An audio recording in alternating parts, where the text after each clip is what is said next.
Мындай кылайын, мен башында ким катары келгенимди айтып коеюнчу. Мен бул комитеттин мүчөсү эмесмин. Мыйдам жактагандар билип алгыла. Менин добушум бул жерде жок. Бирок менде депутат катары, тергөөчү катары оюм бар. Мен түшүнүп турам, болгону мен 8 өзгөртүү киргизгенмин. Мага жумушчу топпу же мыйдам жактоочуларбы биринчи окуудан кийин убада беришкен. Элмир аке, сиздин бардык сунушуңузду киргизебиз деп. Азыр комитеттин чечимин карасам, бир дагы сунушум өтпөптүр. Ага чоң рахмат. Эми менде суроо. Ушу комитеттин чечимин даярдаган, ушу менин сунушумун четке каткан ким бул жерде? Булар эмес. Ким жасайт ошону? Мен түшүнбөйт экенмин муну. Анан негиздеп дагы жазып коюптур. Мен азыр өзүм сунушум үчүн күрөшпөйм. Сөп дегенде, эгерде комитеттин чечимине алдын ала жазып койгон болсоңор, силер муну колдобойсуңар. Менде бир суроо. Урматтуу төрага, мен сизден суранганмын. Могу жумушчу топтун башчысы урматтуу Укушев Мурат Каниметович келсе жакшы болот эле деп. Ал келбептир. Себебин айтайын. Себеп дегенде, сиздерге таркатып бердиби, отделиңиздер же таркатпадыбы? Жерде Мурат Каниметовичтин чоң бир 10 барактан турган вообще реформа деген эмне, кылмыш саясат деген эмне деген өзүнүн аналитикалык запискасы турат менин колумда. Баягы 21-жылы мыйдамдарды өзгөртүүрдүн алдын жазса керек. Мен ушу кишиге алкыш айтып коеюн дедим эле. Чындыгында юрист деген ушул Мурат Каниметовичтей болуш керек. Мен түшүнбөгөн, мен билбеген нерселерди мага окуу катары мен ушуну куралданып жүрөм. Мага айтышат, могул жерде демилгечилер, отурчу балам, бала. Демилгечилер, мындай сөз бар экен, Элмир аке ишке бирөөлөр даярдалып келип берет, аны окуп коет. Кечирип койгула. Мен ал жаштан, ал тажрыйбадан чыгып кеткенмин. Мен өзүмдүн акылым менен, өзүмдүн тажрыйбам менен бир нерсени айтам. Бирок мен мына Мурат Укушевдун жазганын аналитикалык запискасын мен курал катары өзүмө акылга акыл катары кошууга даярмын. Ошон үчүн колуңарда болсо, эринбей прокуратура жөнүндө эмне деп жазганын окуп койгула. Мен ал суроо берип, сунушум жөнүндө талашпайм. Могул жерде эң чоңуңар ким? Тиги азыр мыйдам жактоочулар. Мен 1-2 суроо берип коеюн. Түшүнбөй да калдым, кимисине суроо бериш керек. Мен суроону жалпы берем, аны алып койдуң, буну алып койдуң дебейм. Бул алыныптыр, кетиптир. Анын эң негизгиси менин мурдагы кесиптештерим замечание жок. Биз макулбуз дегенде кат бериптир, ал Сүйүн Абдуллаевич окуп бердиңиз. Балким булар юристтер, чындыгында алдыда дагы көп жашоо бар, конституциялык сот бар, же болсо 1 жылда коом өзгөртүп алабы деген үмүт менен жашагандыр. Бул прокуратуранын артка чегингени эмес, бул булардын силерге караганда адилеттүүрөөк, же болбосо силерге караганда жогорураак экенин билдирип, президенттин саясатына каршы чыкпаганы. Силер буларды тепкилебегиле. Неге оозуңарды ачып отурасыңар? 25 барактан өзгөртүүлөр берипсиңер деп. Кетиринче азыр ушуларды рахмат деш керек. Мен да депутат болордун алдында, мен дагы элди кыдырып жүргөндө мен бир эле маселе айтканмын. Мен ушу президенттин келип калган президент саясатын колдогону мени шайлагыла деп.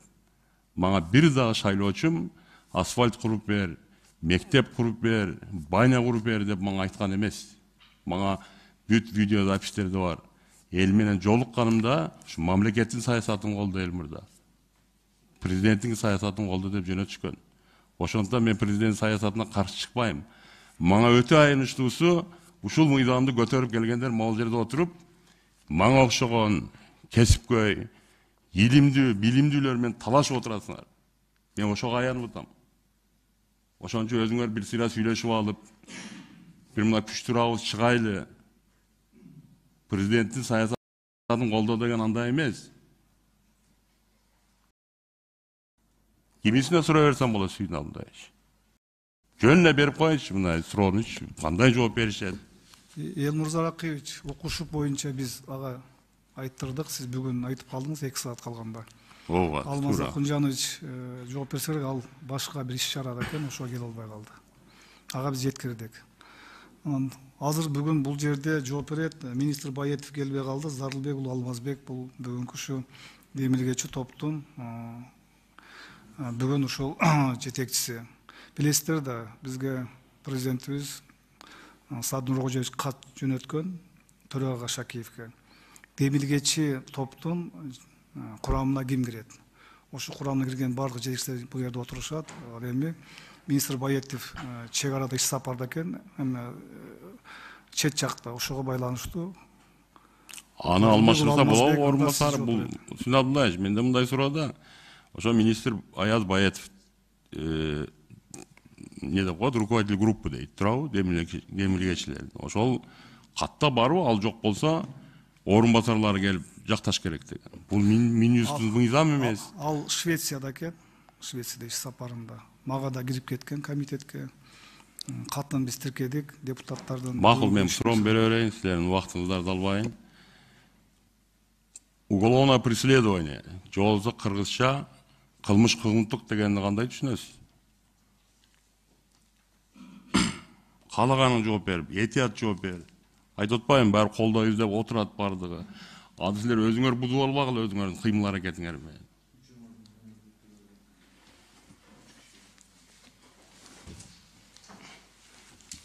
Макул, мен айтып коеюн анда. Рухсат болсо, Элдар Акич. Айтылды. Конституциянын ошо 105-чи беленесинде көрсөтүлгөн бул прокуратура органдарын Жок, кылмыш кылгынтык, же болбосо уголовное преследование деген эмне түшүнүктү айтчы, юридикалык түшүнүктү. Как понимаете понятие уголовное преследование?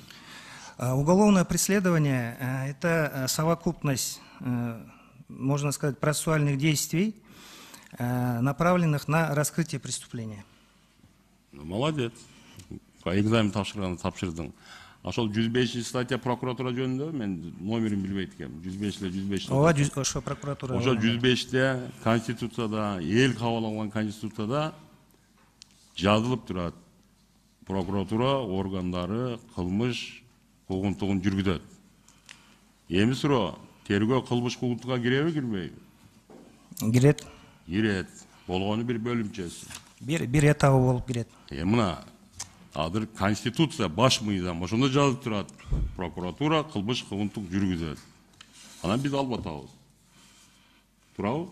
Ооба. Ошондо мына Конституция деп прокурорлорго үйрөтпөй эле. Ушундай болуп калды деп коюп отура берсеңер, колдойт мына бардыгы. Эми прокуратуранын өзү кылмыш кылгынтыкта экиле функциясы бар. Же тергейт, же болбосо тергөө тобун тузуп өзү жетектейт. Силер тергөөнү алдыңар. Албатабыз. Буюрса эртең мен дагы добуш берем, алабыз. Буюрса. Эмнеге мына эки функциясын тең алып коюп атасыңар? Мен өзгөртүүмүн бирөөсү ушул эле. Силер ал жооп бере албайсыңар. Мен муну şu комитеттен, şu проекттин жазган баладан сурайын дедим эле. Прокуратура дегенди биринчи түшүнгүлө, окугула, бул эмне экен? Баа Петр Первый 300 жыл мурун эмнеге түзгөн буну? Андан барып мына биз канкор дейбиз, тиги Сталиндин айткан сөзүн окугула. Ондо баягы Еврокомиссияда эмне деп айтылган окугула. Мына Мурат Каныметовичулардын баардыгын жакшы жазып коюптур. Ошончу келбейт ал киши бияк. Эмнеге деп бир суроо да, жооп берилечи. Эмнеге эки болгону эки функциясын бирөөсүн албай экөөнү тең алып койдуңар? Мейли, жооп бербей эле койгула, мен муну балким тарых үчүн. Анын эң негизги суроо. Тергөөнү милицияны тиги тергейт, ГК муну бул тергейт деп аталган. Мейли, тергеше бериңер бири-бириңер менен. Анан могул жерге тиги терроризм менен каршы күрөш, тиги бу дегенди мына комитетте айтыштын кереги жок. Анын баардыгыбыз билебиз.